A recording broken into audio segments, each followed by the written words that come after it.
মানিকগঞ্জের ঘিওর উপজেলায় মাদক বিরোধী অভিযানে ৬৮ পুড়িয়া হেরোইন ও নগদ ১৬,০৪০ টাকা সহ ৩ জনকে আটক করেছে আইন শৃঙ্খলা রক্ষাকারী বাহিনী।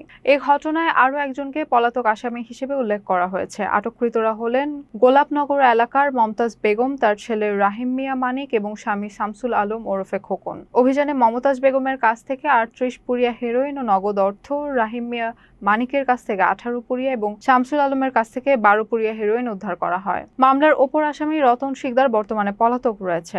এদিকে আটক ব্যক্তিদের থানায় নেওয়ার পর ক্ষুব্ধ জনতা প্রধান অভিযুক্তের বাড়িতে অগ্নিসংযোগ করে। খবর পেয়ে ঘিওর ফায়ার সার্ভিসের ২টি ইউনিট দ্রুত ঘটনাস্থলে পৌঁছে আগুন নিয়ন্ত্রণে আনে।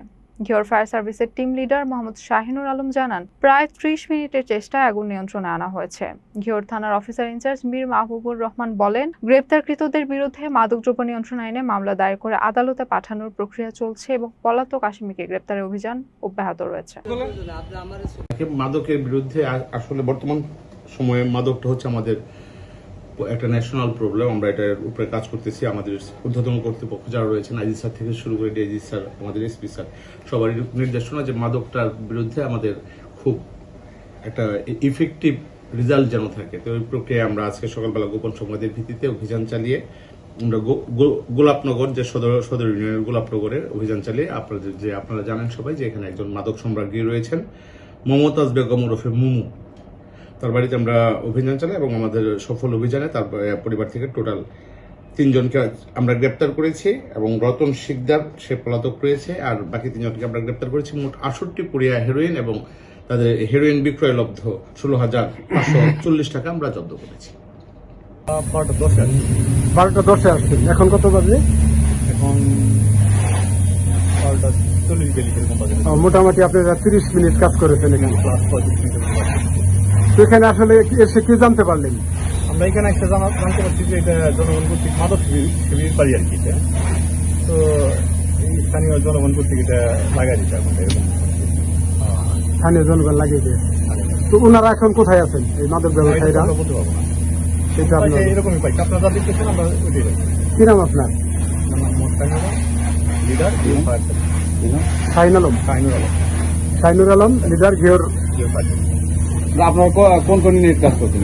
আমরা এখানে 2টা ইউনিট। কোন কোন ইউনিট? এটা আমাদের প্রথম কল পানি ব্রিগেডি আর দ্বিতীয় কল মানে ঘিওর স্টেশনে। ধন্যবাদ। আপনারা ইতিমধ্যেই আপনারা জেনেছেন যে আমরা 3 জন এখান থেকে আমরা 3 জন মাদকের আসামি আমরা গ্রেপ্তার করতে সক্ষম হয়েছি। গ্রেপ্তার করে আমরা থানা হেফাজতে নিয়ে নিয়েছি। পরবর্তীতে আমরা জানতে পারি যে এলাকার উত্তেজিত জনতা ক্ষিপ্ত হয়ে এখানে এই যে আসামি পক্ষের কাঠ ছিল রান্নাঘরে, সেখানে আগুন দিয়েছে। আমরা দ্রুতই ফায়ার সার্ভিসকে খবর দিই এবং ফায়ার সার্ভিস ইতিমধ্যে আগুন নিয়ন্ত্রণে আছে। এই আগুনটা দিল কে, কারা? কারা ওরা? এটা আমরা এখন করতে পারি উত্তেজিত জনতা কে বা কারা আগুনটা দিয়েছে আমরা এখন পর্যন্ত জানতে পারিনি। আমরা এটা অনুসন্ধান করে ইনশাআল্লাহ। এই যে বাড়িতে লোকজন আপনি আটক করেছেন কয়জন? 3 জন। 3 জন। কি কারণে আটক করেছেন? কি কারণ? মাদক, তাদের কাছে মাদক পাওয়া যায়। মাদক করেছে মানে হচ্ছে এই বাড়ির ব্যবসা করে, মাদক ব্যবসা করে পুড়ে গেছে। আমরা খুব খুশি হয়েছি, আমরা দেশবাসী সবাই আমরা খুশি হয়েছি। কারা আগুন দিল? এটা আগুন দিছে কে বলতে পারলাম না, আমি কেবল হাড়ে থেকে আইছি। কে দিছে আমরা বলতে পারলাম না। আমরা এই লোক মাদক ব্যবসা করত। কি নাম? মোমো। আর ওরা 3-4 জন আছে, স্বামী ছেলে ফেলে দিয়ে ওরা সবাই খাইতো এবং কি বিক্রি করতো। আর আমাদের পাড়াটা একবার যুব সমাজটা ধ্বংস করে ফেলাইছে, যার কারণে আমরা অনেক প্রশাসনের কাছে গেছি, ঠিক মানে তারা কোনো কাজ করে নাই। পরে মানিকগঞ্জের টিম এসে তাদের ধরার পরে তাদের ধরে নিয়ে গেছে। তারপরে তারা যেন আগুন টাগুন ধরাই দিছে, আমরা এগুলি দেখি নাই। যাই হোক, সরকারের কাছে আমার ধরে নিয়ে গেছে কারে? ধরে নিয়ে গেছে মোমরে ধরছে, মোমর ছেলেরে আর মোমর স্বামীরে।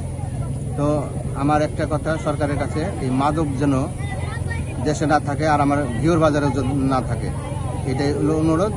আর যুব সমাজ এত খারাপ হয়ে গেছে আমাদের এই পাড়ার, কেউ কাজ কাম করে না। এই মাদক মাগনা দিয়ে খাওয়া শিখাইতেছে এতে লোক, বুঝছেন?